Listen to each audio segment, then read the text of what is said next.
today's video, I couldn't really do that, so I had to use my tripod. But there's not a lot of room on my desk. So whenever I film with my tripod on my desk, this is what we get. But yeah, so we're just gonna hop straight into, oh wait, no, just kidding. I did my nails. I did a Halloween design before this, before these nails. Like I mentioned that I was gonna do in my last video,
it's the real world plus this weird thing called deathcast,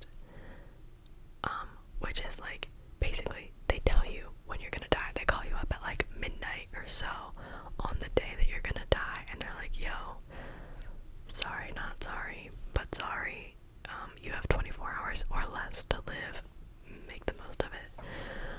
And so this is a dual, actually no, not even dual point of views, it's been 4 point of views so far, and I'm only like, I don't know how far, I'm not very far in, but so far there's been mainly 2 perspectives, which is Rufus and then Mateo, who are the main characters of this book. And so basically it just follows them. They both receive their death cast like notice, and they're gonna die. And then so it's just like following both of them, and you see how they like how their different stories intertwine. And then I think there's a little bit of like a love story mixed in. I'm not totally sure, but I think there is. But yeah, so this book, again, I'm not very far in, but it is so cute so far, and like, it's just beautiful, but also, I don't know, I'm not very good at describing these so far, but you get invested into Mateo and Rufus really quick, I think, and it's just like, it's just so freaky because you have no idea, like, they're going to die, but you have no idea when or how.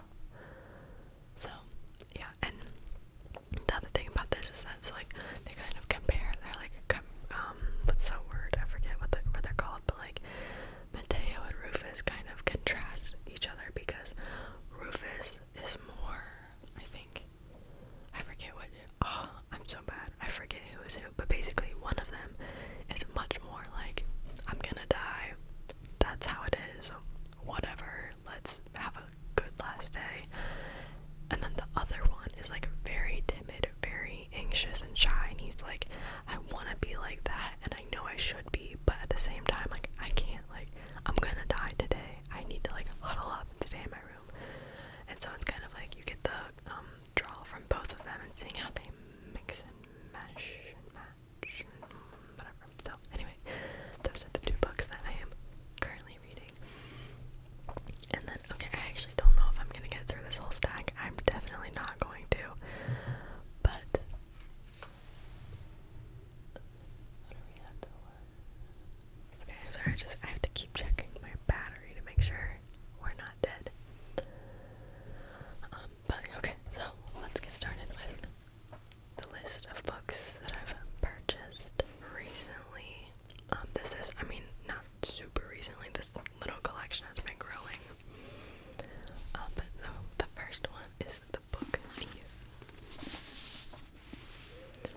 I have not read The Book Thief, but it is a pretty infamous book. I have no idea how to describe, I don't know what it's about. I just know it's like a classic. It's a modern classic. And I've never read it, so let's read the back. It says, it's 1939, Nazi Germany. The country is holding its breath. Death has never been busier and will become busier still. By her brother's graveside, Leslie Meminger.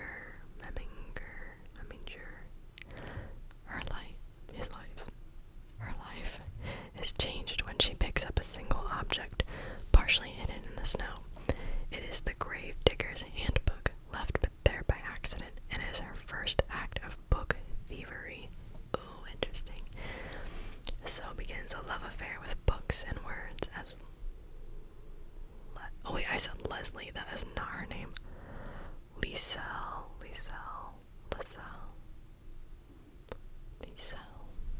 I have no idea. With the help of her accordion-playing foster father, learns to read.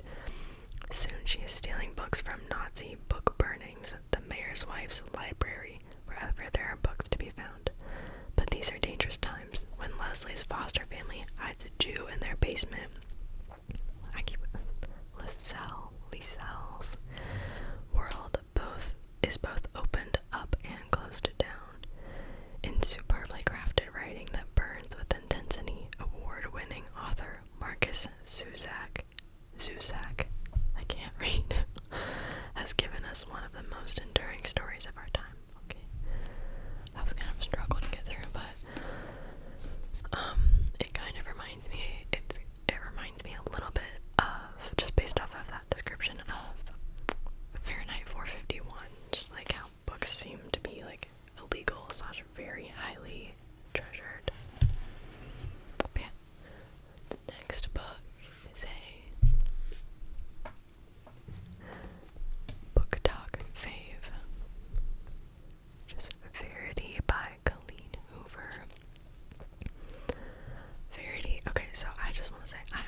huge Colleen Hoover stan. I just think her writing, she definitely knows how to like capture attention, and her stories always read very quick and easily. But her stories always just make me kind of mad. Like I feel like her main characters are kind of unlikable, but like they're not supposed to be. Like they're supposed to be likable, but they always kind of irk me. And her writing is just, it seems a little bit immature is not the right word, but just a little bit simple. I don't know. Just a little bit young. Like it feels like I'm reading a Wattpad story. Throwback. Yeah, that's how I can describe it. It feels like I'm reading a Wattpad story, which like are entertaining, but it's just like not really my vibe anymore. So again, not our biggest fan, but I've read It Ends With Us, and then I read Verity. It Ends With Us. I'm not gonna go on that tangent. I love the ending. Whatever. Verity was very interesting. There were moments that I was like squirming a little bit. It was definitely enjoyable, and I would definitely recommend it. There were still things that irked me about it, but overall it was enjoyable. And yeah, it's basically Verity. You probably know because it's everywhere right now, but Verity is basically about Lowen, who is a struggling writer who goes to this family's house to to finish writing the story of a now incapable popular author. This author that she goes to write for, Verity, is in a coma, or like she was in an accident, and so she can't write, and so she, like, Lowen goes to their house and she gets hired to finish writing one of like a series that Verity was writing. But then like while she's there, she kind of stumbles upon a dark secret, and it just kind of like everything is not how it seems to be, and then Verity is not who she seems to be, and then there's like a little love affair. And yeah, again, I don't want to spoil anything, but I would recommend. It's spooky a little bit, but nothing like crazy. Like I'm a huge scaredy cat, and it's nothing wild.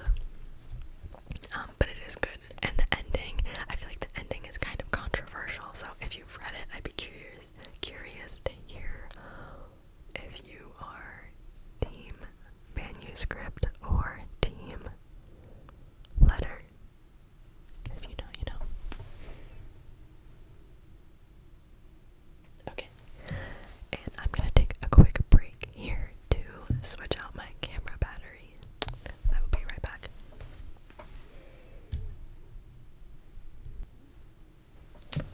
Okay, I'm back. Continuing. I'm gonna have to cut this short a little bit, but if you want a part 2, if you'd be interested in part 2, let me know.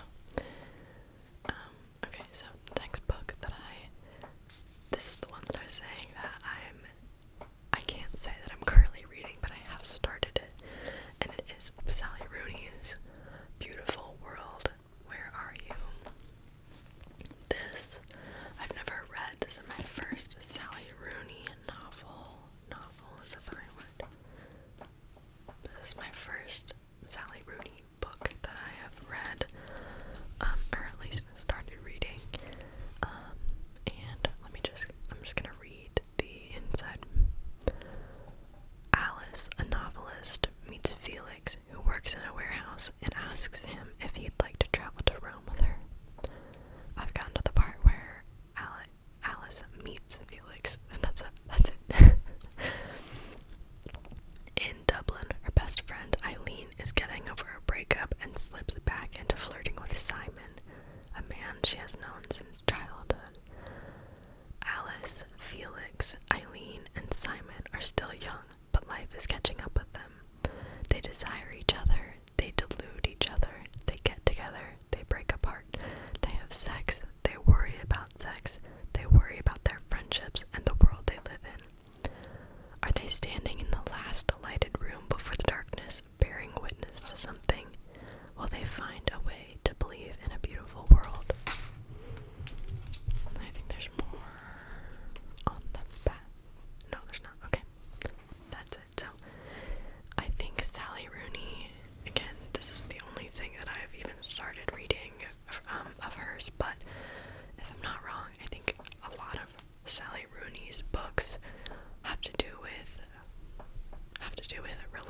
relationships and the complexities of human relationships,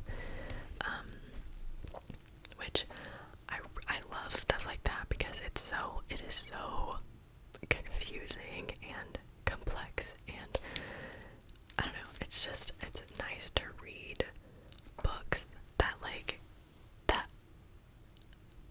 feel like thoughts in your head. Does that make sense?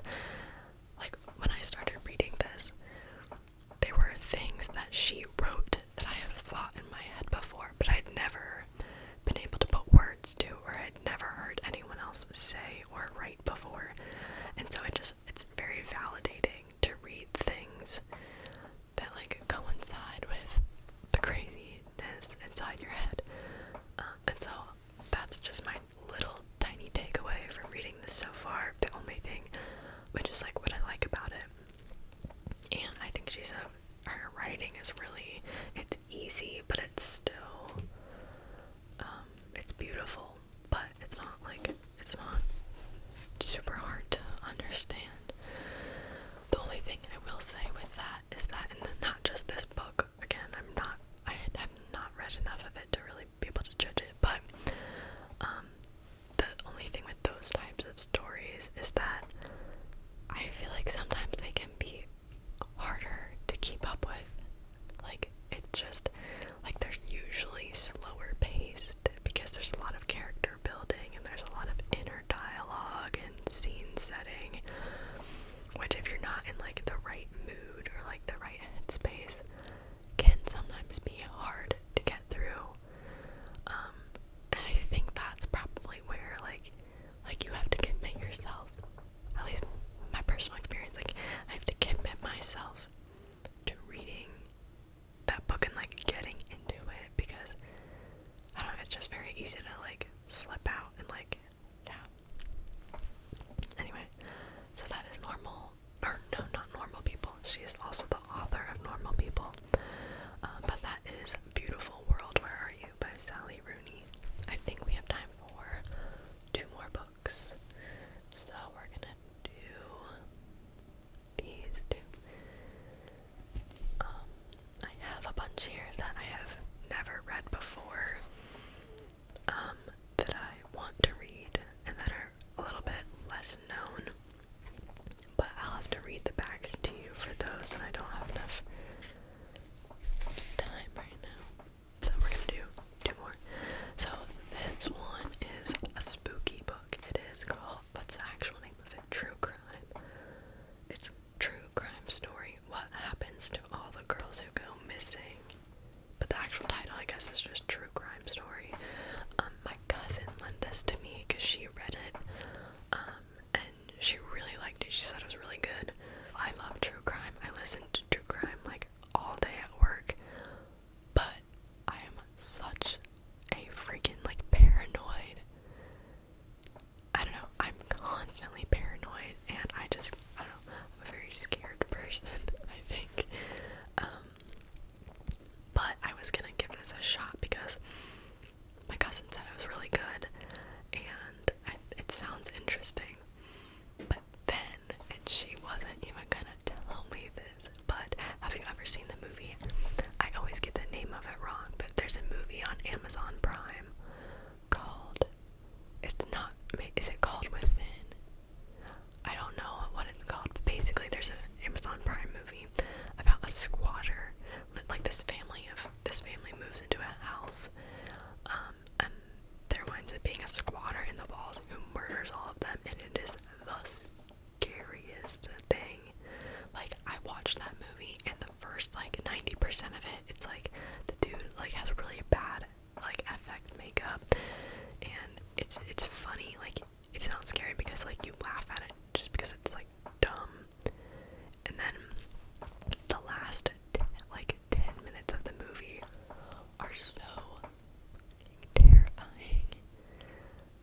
Like, oh my god, it messed me up for, like, I could not sleep for, like, 3 days, and anyway, so apparently, I, like, accidentally pulled it out of my cousin that this, is, like, about squatters or something. If anyone has read this or heard of it, I don't know if that's true or not, but, like,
just recently. I think